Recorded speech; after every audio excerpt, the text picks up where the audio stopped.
Perdió sus hijos, su hacienda, la riqueza, la salud, a su esposa.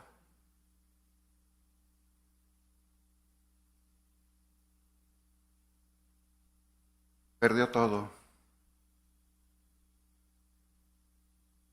Y él estaba aferrado a la mano que lo formó, que es Dios, que es Cristo.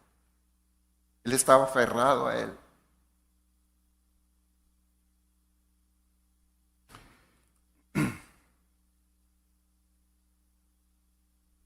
Y él dijo, aunque él me matare. Dice nada más qué mentalidad tan poderosa. Aunque él me matare, porque él creía que era Dios el que lo estaba castigando por algo que él no sabía, no entendía. Nosotros sabemos qué había pasado, qué pasó, porque la Biblia nos lo declara, pero él no lo sabía. Aunque él me mate, en él esperaré. No obstante, defenderé delante de él. Qué salud mental tan prodigiosa. Jehová dio, Jehová quitó. Sea el nombre de Jehová bendito. Se necesita una mente poderosa, una higiene mental de más alto nivel para después de una crisis darle honor y honra a Dios. Sea el nombre de Jehová bendito. Aunque él me matare, en él esperaré. No obstante, defenderé delante de él mis caminos. ¿Por qué no se deprimió el apóstol Pablo? Porque estaba puesta en el futuro, no en el pasado su mirada. ¿Por qué no se deprimió Job? Porque fue un guerrero que nunca dejó de luchar con Dios. No obstante, defenderé delante de él mis caminos. ¿Quién me diera la oportunidad de presentarme delante de Dios, platicar con él para entender un poco lo que me pasa? Vamos a ver. En primer lugar, uno de los signos de la depresión es la pérdida de los afectos. Una disminución del amor, del cariño, del entusiasmo, obviamente. Pero hay algo todavía más evidente que eso, y es perder interés por lo que antes hacías con gusto. Lo que más te gustaba hacer cuando estás deprimido, ni eso quieres hacer. Señal de depresión. Tristeza inexplicable, llanto fácil. Pérdida del entusiasmo. Algunos pierden las ganas de vivir. Pierden interés en todo. En ese momento, el cuerpo empieza a mentir. Una de ellas es que tú eres la única persona que sufre. Número 2, que nunca vas a salir del hoyo. Número 3, que la vida no vale la pena vivirla. Quien cree esas mentiras corre el riesgo de quitarse la vida. Por eso es que, aunque nuestras hormonas, nuestros neurotransmisores nos engañen, nuestra fe debe estar colocada en Dios. Aunque Él me mate, en Él esperaré. A ver quién gana.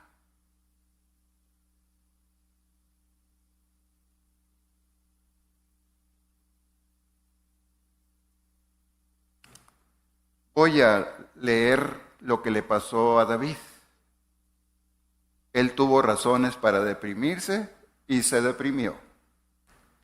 David, Salmo 32, versículo 3 al 5. Mientras callé, dice él, esto es enseñanza que nos va a ayudar en la depresión. Mientras callé, se envejecieron mis huesos, en mi gemir todo el día, porque de día y de noche se agravó sobre mí tu mano. Se volvió mi verdor en sequedades de verano. Mi pecado te declaré y no encubrí mi iniquidad. Dije, confesaré mis transgresiones a Jehová y tú perdonaste la maldad. De 28:13, el que encubre sus pecados, ¿qué dice? No prosperará. Mas el que los confiesa y se aparta, alcanzará misericordia.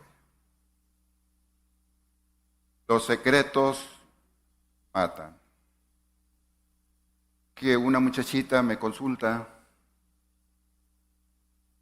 con un tremendo odio a su padre.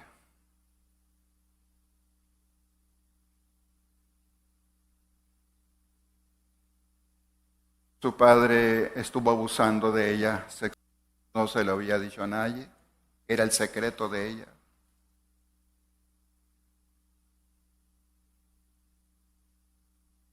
Pero este secreto la estaba matando. No se lo podía decir a nadie, ni a su mamá,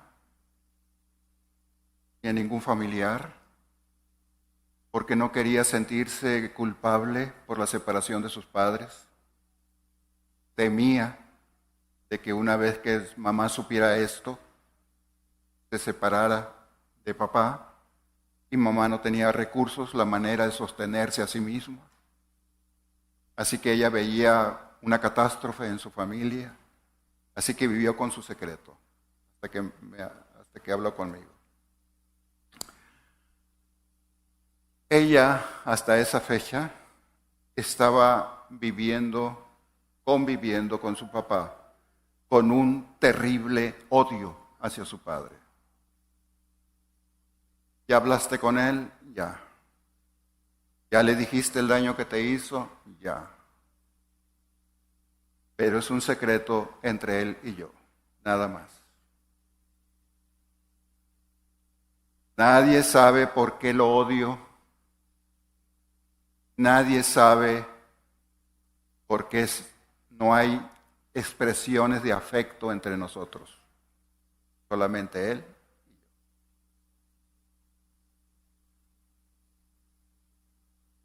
Convivir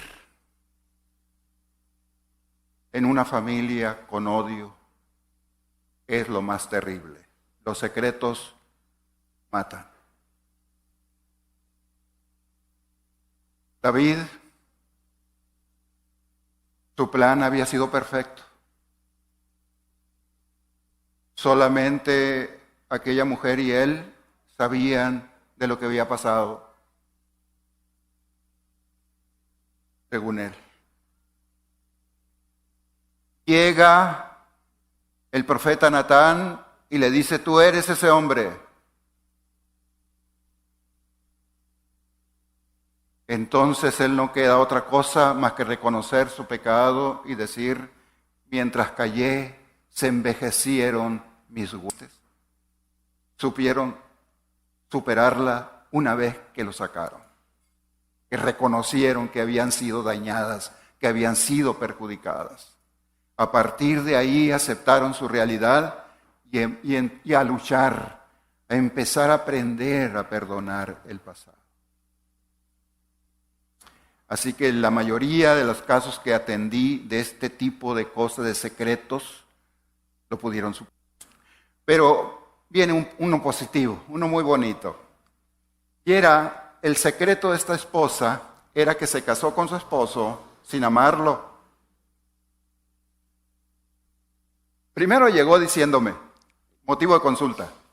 Oiga, dice, resulta ser que cuando mi esposo se va, no tolero 2, 3 días su ausencia. Ahí lo estoy llamando, le estoy diciendo que se venga, que lo extraño mucho y bla, bla. Pero una vez que hace el esfuerzo para venir y estar conmigo, soy fría con él. ¿Por qué?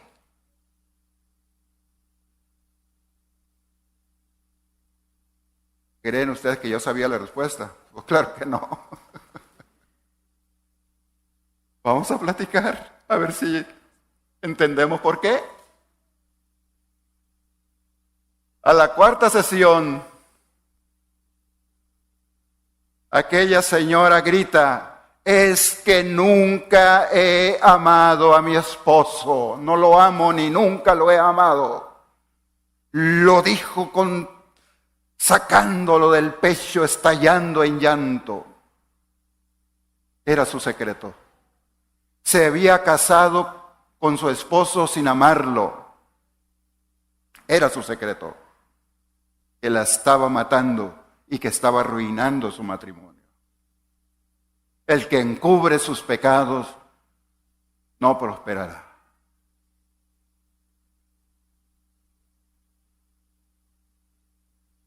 Yo sabía que en el momento de la explosión era el momento de desbloquear la mente, desbloquear las emociones. Y empecé a hablar a favor de su esposo. ¿Cómo te ama tu esposo? Haberte aguantado tanto tiempo.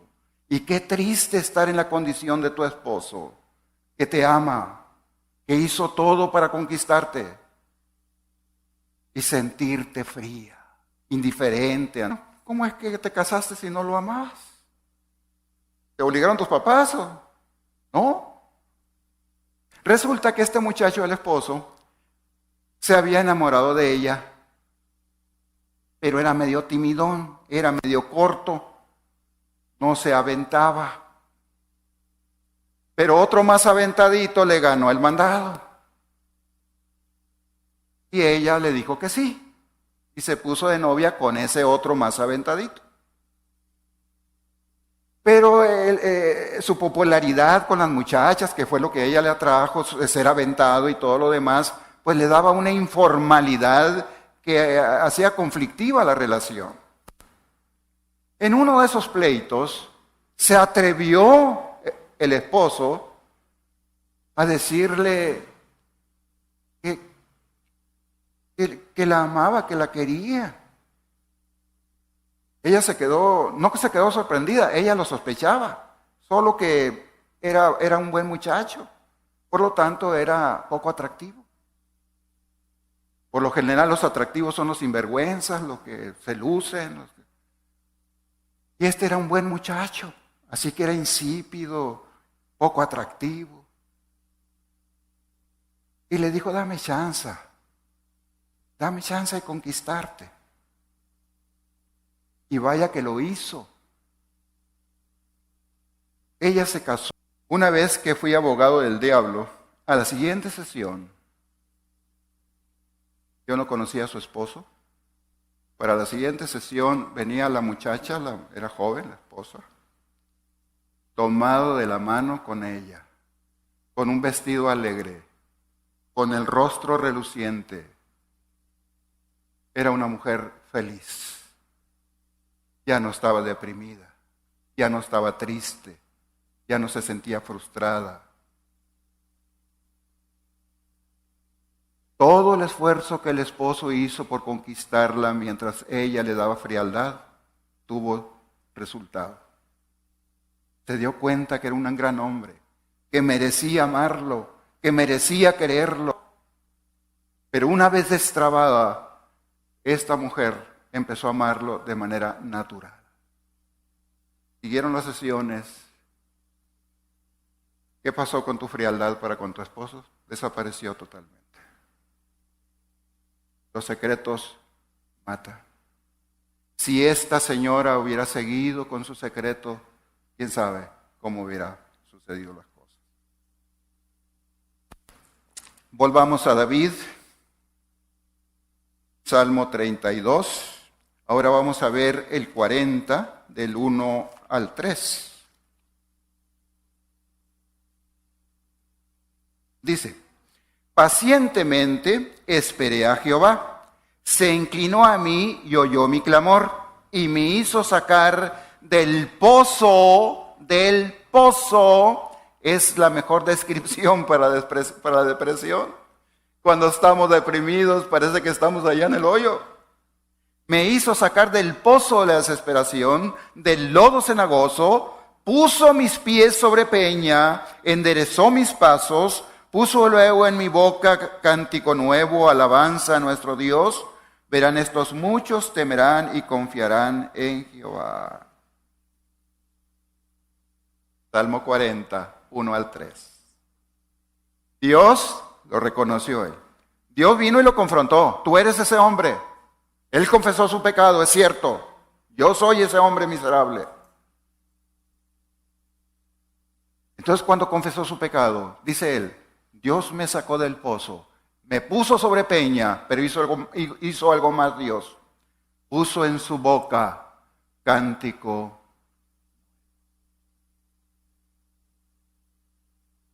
Antidepresivo. Los cantos de alabanza a Dios son antidepresivos. Ahora estoy para alabar a Dios, no para enfocarme en la depresión.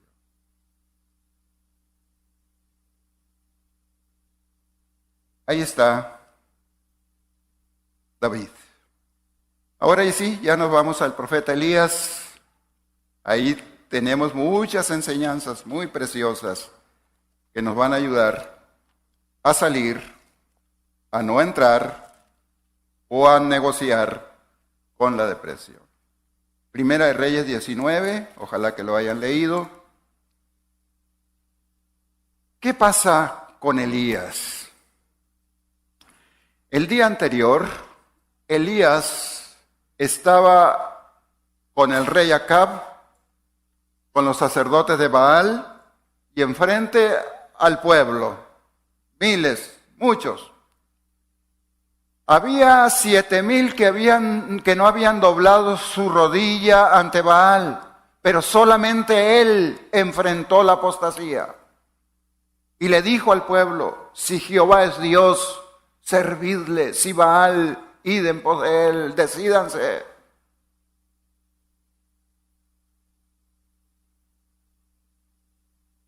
¿Conocen la historia?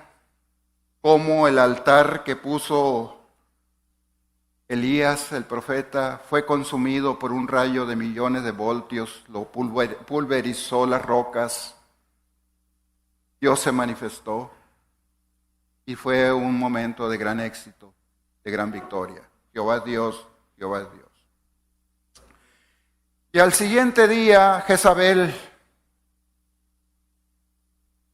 una reina asesina, diabólica, ya había matado profetas. Por eso no es justo que algunos se burlen del profeta Elías por haber huido de Jezabel, porque Jezabel era una demonia.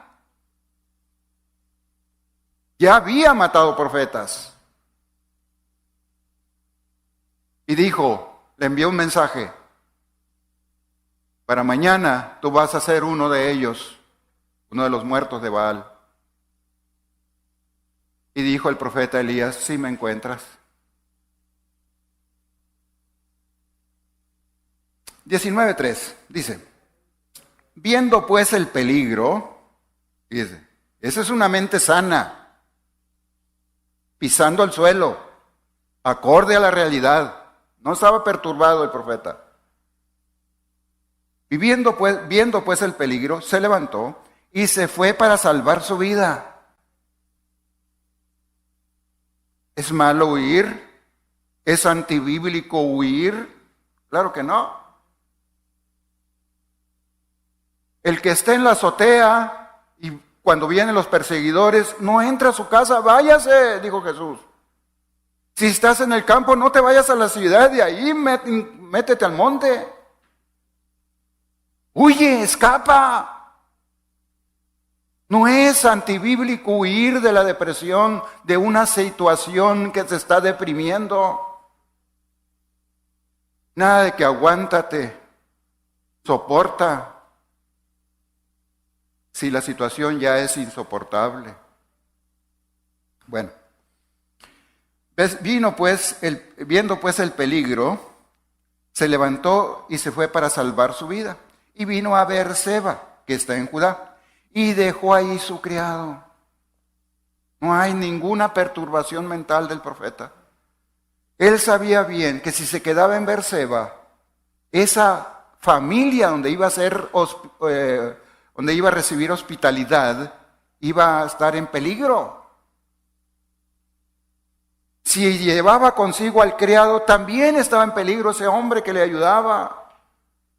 Así que le dijo, tú quédate aquí, mijito, no buscan tu vida, buscan la mía. Y él se internó al monte. Allá en el monte le dijo a Dios, Señor, por favor, quítame la vida. No quiero vivir ya. Había un desaliento extraordinario en el profeta. Había hecho todo para que el rey empezara una reforma en el pueblo de Dios. Y en lugar de eso lo mandó matar. ¿Qué más podía hacer el profeta? Señor, ya no le encuentro sentido seguir adelante. Por favor, quítame la vida. Y se acostó a dormir debajo de un enebro. Y Dios le contestó. Era una muchacha que quería estudiar. Pero sus padres querían que trabajara para que aportara para los gastos de la casa. Su papá era mecánico. Ganaba bien, pero tomaba bien y todos los días. Así que no había dinero para la educación de los hijos. Pero ella quería estudiar. Y dijo, papás, quiero estudiar. No, mijita, ponte a trabajar para que nos ayude en los gastos de la casa. Papá, voy a trabajar para yo pagar mis estudios. Así que empezó a trabajar la muchacha. Pero los papás empezaron a quitarle. Cuando fue conmigo tenía muy grande deuda y no las podía pagar. Tenía ya acumulada una deuda. ¿Por qué? Porque sus papás le quitaban el dinero. En una ocasión, dijo ella, no les voy a avisar que voy a sacar el dinero para poder pagar y seguir estudiando, porque ya le habían dicho que si no pagaba o abonaba, no iba a poder inscribirse en el siguiente semestre. Así que a escondidillas se fue al cajero para sacar dinero para ir a abonar su cuenta. En cuanto salió del cajero, estaba la mamá ahí, le arrebató el dinero y no hubo abono para la universidad. Fue así que fue conmigo porque se estaba deprimiendo. La consulta. Se me hizo terrible para aquella mujer desesperanzada, con ganas de estudiar y no poder seguir estudiando. Y yo le dije, oye, ¿no tienes una tía, un abuelo, abuela de parte de mamá, de papá que se compadezca de ti y huyas de esa casa que te está deprimiendo y que está acabando con tu futuro? Lo mismo que viene en la Biblia. Elías, muy bien, ¿por qué te vas a dejar de matar por Jezabel? A la siguiente sesión venía feliz la muchacha. Mi tía que vive en tal ciudad me dijo que me fuera con ella. A los 2 años me visitó. Feliz, tenía ya 2 años en la universidad en aquella ciudad. Y la tía la apoyaba en todo. Una mujer que supo huir de su situación depresiva a tiempo. Otra que escapó de la situación depresiva, pero no a tiempo entre comillas, porque yo es exitosa, es la que les empecé a platicar. Que el padrastro quería violar a esa niña de 11 años. Y ella empieza a gritar. No, y empieza a forcejear y a pelear con su padrastro porque no quería ser ultrajada. En eso llega mamá. ¿Y qué creen ustedes? ¿Que se fue contra el viejo? No, se fue contra la niña y la medio mató a golpes. La mamá, el profeta Isaías hace una pregunta: ¿se olvidará la mujer de lo que dio a luz? Aunque se olvide ella, yo nunca me olvidaré de ti, porque Dios conoce algunos tipos de mujeres como esta. En lugar de reconvenir al viejo, se fue contra la hija a golpearla y medio la mata.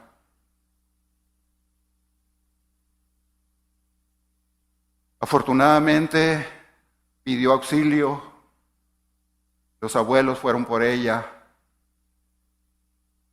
pudo entrar a la universidad, fue a consultarme y me platicó esto.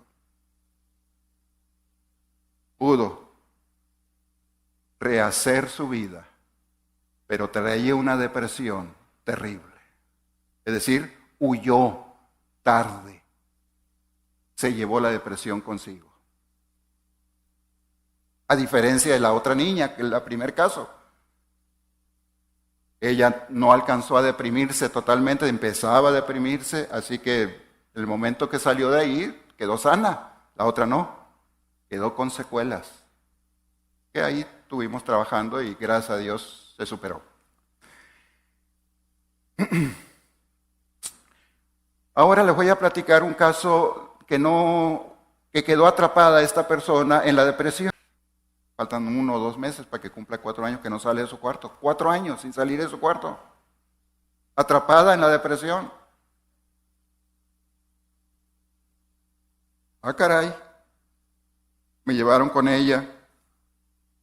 Cuarto muy limpio, era el cuarto matrimonial. Así que había baño, no había necesidad de salir. Ahí se bañaba, ahí se cambiaba, pero no salía del cuarto. Ahí le llevaban la comida. Y si no le llevaban la comida, ella feliz de la vida porque no quería vivir, estaba deprimida. Allí en la pared había 3 fotos de jóvenes. Y le dije, ¿y esas fotos que usted tiene aquí en la pared? Son mis 3 hijos muertos. Los habían matado 40 años atrás. Y ahorita usted está llorando por esos hijos muertos, ¿sí? Y tiene más de 4 años llorando por esos hijos muertos, ¿sí? ¿Por qué? Porque no lo lloré en el momento del sepelio. ¿Por qué no lloró? Porque quería ser fuerte para que mis otros hijos no sufrieran tanto. Vaya método. Así que tenía guardado su secreto. ¿Sí? A un ladito de los 3 estaba Jesucristo, con una corona de espinas, llena de sangre, y solamente de aquí para arriba un cuadro grande, con los ojos torcidos, sufriendo. Y mira cómo tiene a Jesús. O sea que para usted Jesús es ese. Voy a dar una noticia, señora. Jesucristo resucitó. Rompió las cadenas de la tumba. Se levantó victorioso. Y usted lo tiene crucificado ahí, ensangrentado. Ese es su Dios. ¿Cómo le rinde culto a su depresión, Señor? ¿Cómo le rinde culto a su depresión? Se la lleva chillando por sus 3 hijos y todavía tiene Jesús ahí. Váyase encárguele a sus hijos que vayan a una librería evangélica y ahí donde Cristo sale de la tumba, ese cuadro pónganlo aquí, si quiere usted recuperarse. Cuando le pregunto a los familiares, ¿por qué dejaron que se quedara la señora encerrada? Es que salíamos, dice, y le preguntábamos, ¿nos acompañas? Oh, ese no tengo ganas, no quiero ser estorbo. Ay, le dije, no, es que a los viejitos no se le pregunta. A ver, abuela, arréglate, venimos por ti porque vamos a salir a tal parte. Nada de que quieres, porque los viejitos empiezan a sentirse estorbo.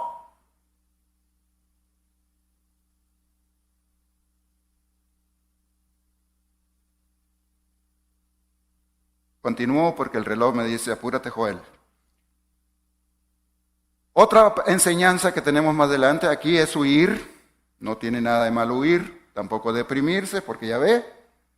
Le dijo, tan deprimido estaba el profeta que le dijo a Dios, quítame la vida. Dios se la quitó. No, todo lo profeta a Dios, quítame la vida. Sí, te la voy a quitar, ahí va, dale comida.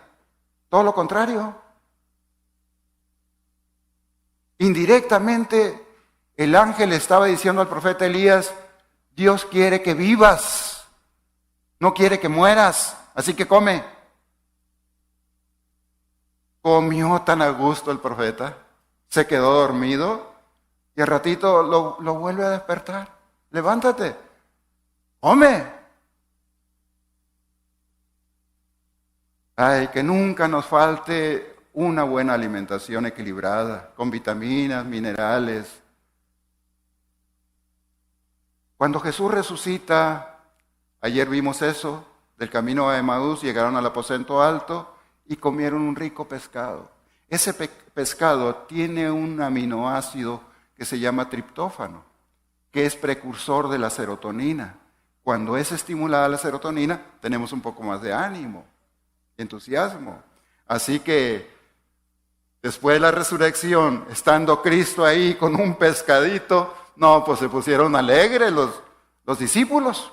Y en el caso de aquí, fueron bien alimentados porque el largo camino te espera. Así que cuidar la alimentación. Aquí Dios atendió a este deprimido dándole alimento. Y después el ángel, si usted quiere ayudar, hagámoslo del ángel. El ángel no recriminó al profeta. En silencio lo acompañó hasta el monte Oreb. En silencio, sin protagonismo. Estando allá, viene otra enseñanza, estando en la cueva del monte Oreb.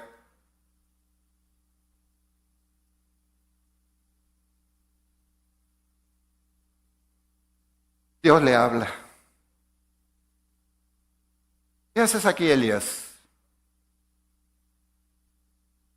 Pues he tenido un vivo celo por la obra de Dios, pero me buscan para quitarme la vida y solo yo he quedado y me buscan para quitarme la vida. Eso es la depresión. Una mentirosa. Y el profeta le había creído. Yo nada más he quedado. Fíjense qué tan mentirosa es y cómo lo convenció. Cuando en los capítulos atrás, ustedes pueden leer que cuando Jezabel mataba a los profetas, hubo uno del ejército, un capitán del rey, que temeroso de Dios, que protegió en cuevas en 50 a 2 grupos de profetas. Así que por lo menos el capitán más 100 eran fieles a Dios. No estaba solo el profeta Elías. Sin embargo, yo solo he quedado y me buscan para quitarme la vida. ¿Y Dios qué es lo que hizo? ¿Corregir el dato? No, profeta. Hay 7,000 que no han doblado sus rodillas delante de Dios. Nota, ¿cómo nos enseña Dios cómo tratar la depresión? Hay que platicar, pero ir corrigiendo y corrigiendo los conceptos. Porque la depresión nos miente, pues, y le creemos, es lo malo. Bueno, otra enseñanza, muy difícil de hacerlo para nosotros, pero no tanto. Antes de acabar Dios con la depresión del profeta, lo primero que hizo fue, una vez que lo escuchó, es interrumpir el pensamiento ciclado del profeta. Solo he quedado y me buscan para quitarme la vida. ¿Qué hizo? Rompió rocas, sacudió el monte, las piedras rodaron, hubo un gran temblor, un gran viento, un gran terremoto. Sacudió al profeta con todo y montaña. Vaya manera de interrumpir la depresión del profeta, porque con ese movimiento, ¿cuál depresión?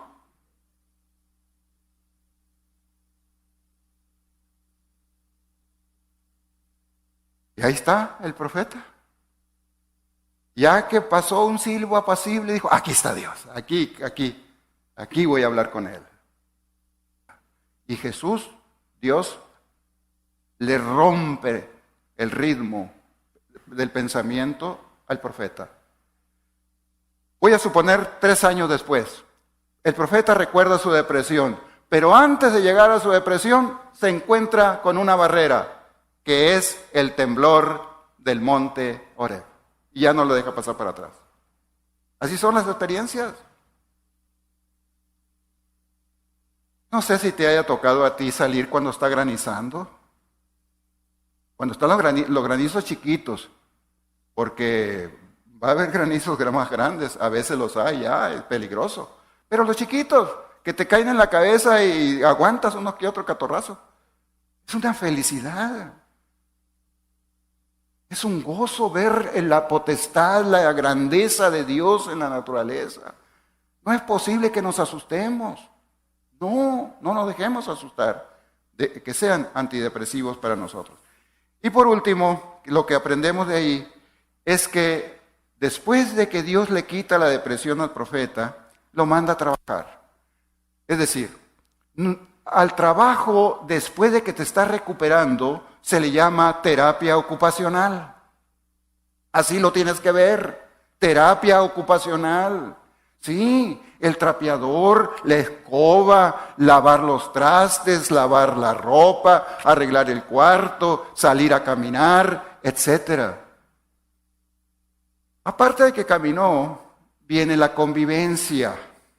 Resulta que había por allá un joven que escuchó del profeta Elías, llamado Eliseo.